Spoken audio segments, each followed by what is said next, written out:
According to the Christian writer Rufinus, the temple of Sarapis in Egypt was so adorned with extensive columned halls with almost breathing statues and a great number of other works of art that next to the Capitol building in Rome, the whole world beholds nothing more magnificent. In this temple was a famous library, the daughter library of the Alexandrian Museum, a library which held thousands of books. But in the year 392 or thereabouts, the books of this library were ransacked or destroyed. The temple was literally torn block by block to the ground, and all the sacred art was either stolen or smashed. All this by a Christian mob led by a single lawless bishop. In this session, I'll relate this terrible tale, what it meant for antiquity, and what it means for us today. I'm Dr. David Litwa, and if you enjoy free scholarly content, I hope that you'll subscribe to this channel, check out my published books, and join my online school, the Gnosis Academy, where you'll find lots of courses in the fields of Gnostic and Hermetic studies, the New Testament, and early Christianity. If you want summaries of scholarly literature, you can sign up for free on my website, the Gnostic Archive. All the links are in the description.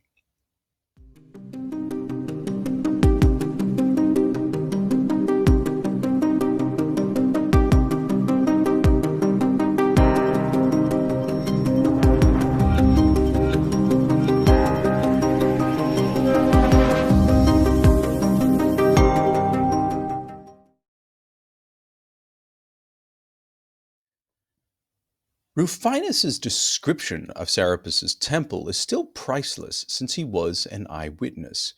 Quote, "The site was elevated to a height of 100 or more steps, its enormous rectangular premises extending in every direction. All of the rooms mounting to the ceilings on the highest level were vaulted, and with the lamps fitted above and the concealed sanctuaries divided from the others, they showed how they were used for various services and secret functions. There were columned porticos divided off from each other in rows to form a quadrangle. In the middle of the entire area was the sanctuary of Sarapis, outstanding for its precious columns, the exterior fashioned of marble, spacious and magnificent to behold. In it there was a statue of Sarapis so large that its right hand touched one wall and its left hand the other. Christians like Theodoret admitted that the sight of this prodigious statue was such that it inspired deep religious awe and even terror in those who beheld it. There were other reasons for Christians to be afraid. The statue had been set up with rites and spells that invoked Sarapis to come dwell in the statue. His statue was not just made by a sculptor, but consecrated by priests who knew how to infuse its material with divine power. Clement of Alexandria tells us that the sculptor mixed together a specific formula of smelted metals to produce the statue, namely gold, silver, bronze, iron, lead, and tin. Not a single Egyptian stone was lacking, he said. There was sapphire, hematite, emerald, and topaz. When these materials were, in an apparently alchemical reaction, ground to powder and mixed together, the color produced was a dark blue edging toward ebony. This was the actual skin color of Sarapis, a distinctly Egyptian deity. Rufinus thought that the statue had been dirtied by the smoke of many offerings, but its skin was deliberately made dark. And into the metallic mixture was also placed what Clement calls a drug or pigment. The Greek word here is pharmakon. This drug was a residue left over from the funeral rites of Osiris and the Apis bull. We are not told what exactly it was, but it was evidently important that the substance of the Osirified Apis be mixed in with the statue of Serapis to endow it with the power of the god. The Apis was the living image of Osiris's soul, and its substance was literally thought to make the statue alive. Rufinus continued his description of the temple by saying that the interior was covered with plates of gold and sheets of silver and bronze.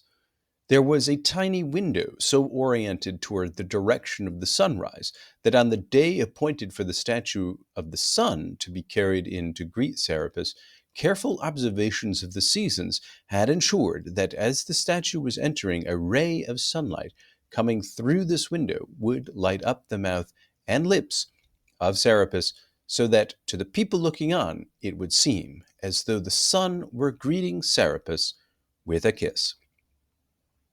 When a statue of the sun was officially brought in, it was placed beneath a vast magnet in the ceiling, such that the sun's statue would slowly rise off its pedestal, since it was intricately plated with iron. In the early 360s, Bishop George of Alexandria seized the precinct of Sarapis, called the Serapeum, with the help of a local general. He stripped it of its statues, dedications, and much of its decoration, later restored by Julian. George was overheard complaining how long Christian emperors would allow the Serapis temple to stand. And not long afterward, he was tackled in the streets and torn limb from limb with no help from the Christians, who hated him for other reasons. In response, the Alexandrians received only a stern reprimand from the reigning Emperor Julian.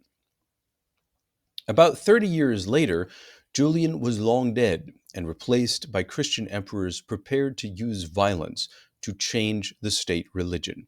The reigning bishop of Alexandria, called Theophilus, was busy renovating an ancient basilica granted to him by the state. Underneath it, he discovered underground passages and caverns containing cultic images and equipment. These holy objects, decades, perhaps even centuries old, might have belonged to Mithraic or Dionysian worshippers or both. To spite his enemies, Bishop Theophilus proceeded to parade these sacred objects in the streets of Alexandria.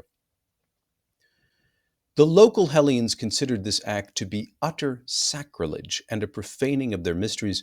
According to Christian historians, they responded violently by attacking the Christian mob, capturing some Christians, and barricading themselves into the temple complex of Sarapis, which was on a hill. There they slaughtered any prisoners who would not sacrifice to Serapis. A certain Olympius spurred on the Hellenic cause within the temple. He argued that worshippers of Serapis ought to die rather than neglect the gods of their ancestors. Understanding that the Hellenes were already dispirited by the destruction of cult statues, he assured them that the statues were simply vessels for the gods. The powers which dwelled in them had already flown to heaven, presumably because the whole city had been defiled by Christians who worshipped a crucified criminal and a cross stained with blood. The Hellenes remained barricaded in the precinct of the Serapeum, evidently for days or even weeks, until a letter from the emperor arrived, ordering them to vacate. The Hellenes obeyed, and the Christians swarmed inside, including the bishop Theophilus. They went straight into the Holy of Holies, where the statue of Sarapis had been enthroned for centuries. There was a rumor that if a human hand harmed the statue, the very earth would split open on the spot and crumble into the abyss, that the sky would come crashing down, and that all people would be swallowed into the pit of the underworld. But a Christian soldier, filled with reckless hatred, struck the mouth of the statue with a double axe. According to Theodoret, he was ordered to do so by Bishop Theophilus. The crowd of people standing around the statue screamed, but they were not swallowed up alive, and Sarapis uttered no cry of pain. The head was wrenched from the neck and dragged off to be paraded through the city. Then the feet and the other members were chopped off with axes and dragged around with ropes, piece by piece, each to a different place. Perhaps the Christians did this because they knew that in the original story of Osiris, the god was dismembered by Typhon and buried in different parts of Egypt. But Sarapis was not buried. Instead, the pieces of his statue were burned in different quarters of the city. And last of all, his torso was put to the torch in the amphitheater. All this was easily done, since although the statue was covered in precious metals, its core was wood that had been dried out for centuries. In the following days and weeks, the sanctuaries and shrines around the Sarapis temple were torn down, piece by piece, and there was built a church and a martyr shrine housing the supposed bones of John the Baptist. The church was named after the reigning emperor's son Arcadius. We're never told what happened to the thousands of books in the Serapeum library. The Serapeum was not just a place to worship the god, it was a place where people could get access to extremely expensive books that were hard to find. But we never hear of these books again. It's not explicitly said that they were destroyed when the sacred buildings were torn down. Nevertheless, it seems safe to assume that Christians would have no special motivation to preserve the library of their enemies. Perhaps some of the books were stolen and sold. We know that innumerable sacred images and offerings in gold and silver were stolen at this time, and these offerings enriched Theophilus the bishop, who claimed ownership of the site.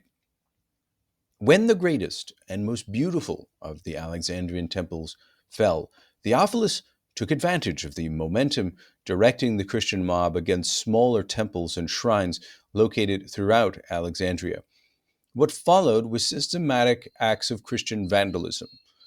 Christian monks and others cut off or filed down busts of Sarapis, which were located in every house on the walls, in the entrances, on doorposts, and even the windows.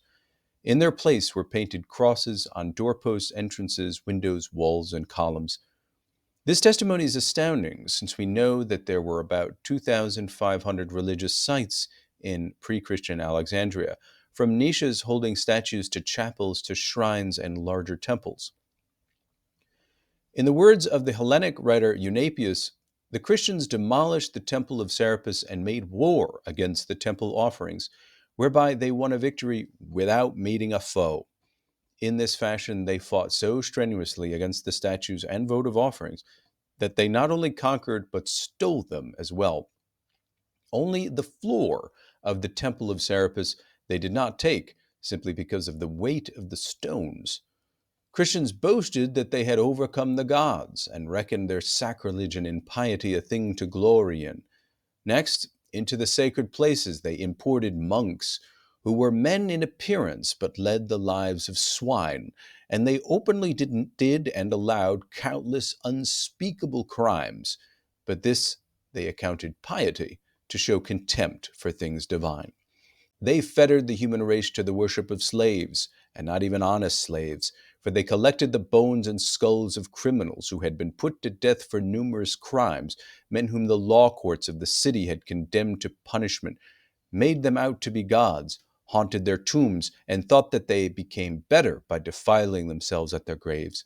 They called the dead men martyrs. These slaves in vilest servitude, who had been consumed by stripes and carried on their phantom forms the scars of their villainy. Now, obviously, Eunapius conveys the Hellenic, not the Christian point of view here, but whether you are Christian or not, you can still lament the fateful decision to destroy the past in a fit of mob violence.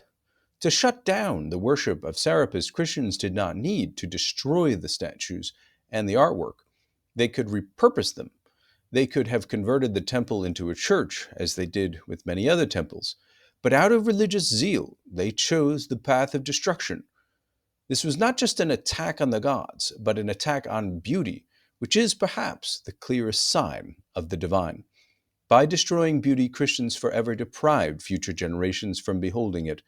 Although the Christian sources try to argue that the emperor ordered the temple's destruction, that is not correct. The emperor authorized the temple's closure, not its wanton destruction, which was illegal. The destruction of the temple complex was mob action, violent and vindictive. It was also unethical in the sense that it disrespected and destroyed what others considered sacred. It took no account of human feeling or due process. More concretely, there was a great human cost. the temple's sudden destruction was the loss of indigenous Egyptian culture. It hurt a lot of people whose livelihood depended on the temple guardians, priests, sacrifice observers, diviners, and so on. Non Christian teachers in the city suddenly lost their jobs and salaries when they were denounced as pagans, and this despite the fact that they were teaching Hellenic texts like Homer and Hesiod, their own cultural heritage. Bishop Theophilus acted less like a servant of Christ than a mafia boss.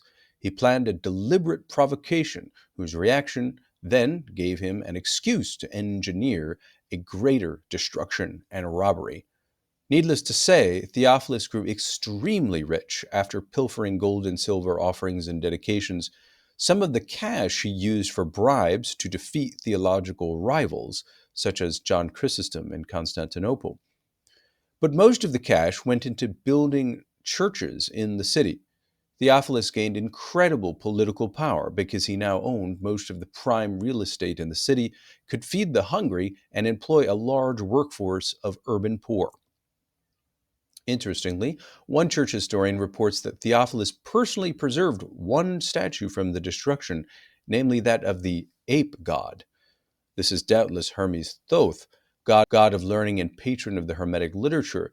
The only reason Theophilus preserved this statue was because he thought it looked ridiculous. No doubt the non-Christians in the city were shaken to their foundations. Many of them simply fled. Christian writers like Rufinus argue that many of them converted, even among the priests of Sarapis. And perhaps some did, though we might question the reality of conversion in the face of such violence. But as tragic as the destruction of the temples was, it would not have fazed a true worshipper of Serapis who, like Olympius, believed that Christians hadn't destroyed the gods, but only their avatars. The true gods had flown up to heaven long ago.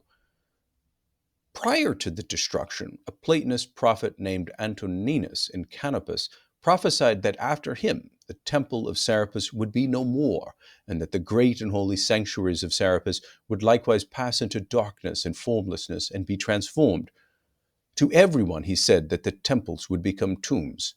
And this made sense to Hellenes because Christians changed temples into martyr shrines, which housed the body parts of martyrs. The language of Antoninus is very close to what we find in the Hermetic Apocalypse, found in the Asclepius, chapters 24 to 26. I quote from my translation: "A time will come in which Egyptians will be shown to have labored at divine worship for nothing. Their whole enterprise in worship will become an object of scorn, for all worship will cease in Egypt and rise up to heaven. Egypt will be widowed, deserted by its gods, for foreigners will come to Egypt and dominate it. Egypt, or rather the people of Egypt, will be forbidden to worship God. What's worse, the one who worships and honors God and is discovered will receive capital punishment. On that day, the country whose godliness exceeded all others will become impious. No longer was it full of temples but of tombs. It was not full of gods, but of corpses. O Egypt, Egypt, your divine worship will be like fairy tales. Your divinity won't be believed, though your deeds were wondrous, and your words sacred. What will I say about the Egyptian populace? For they will not abandon Egypt. Yet when the gods abandon the land of Egypt and go into the sky, then all the people of Egypt will die, and Egypt will become void of gods and its people." Asclepius: "Why are you crying? Divine Egypt will receive greater evils than these. God-loving Egypt, the dwelling of the gods, the school of divinity, will become an icon of impiety. On that day, they will not wonder at the world because of its vice and godlessness, nor will they reverence it, saying that it's not good and beautiful. It did not become unique and worthy of contemplation. Instead, it risks becoming burdensome to all people. For this reason, they will despise it. The beautiful cosmos of God, the reality with no likeness, the active power which possesses virtue, the sight of many forms, the bounty which does not begrudge, the fullness of every sight. They will choose darkness over light. They will choose death over life. No one will look to heaven. The man of God will be reckoned a madman. Irreverent people will be honored as sages. The fearmonger will be reckoned as strong. The good man will be punished like a criminal. In those days the earth will reel, and they will not sail the sea, nor know the stars in the sky. Every sacred voice of God's speech will fall silent. The air will grow sick. This is the decrepitude of the cosmos. Godlessness combined with dishonor.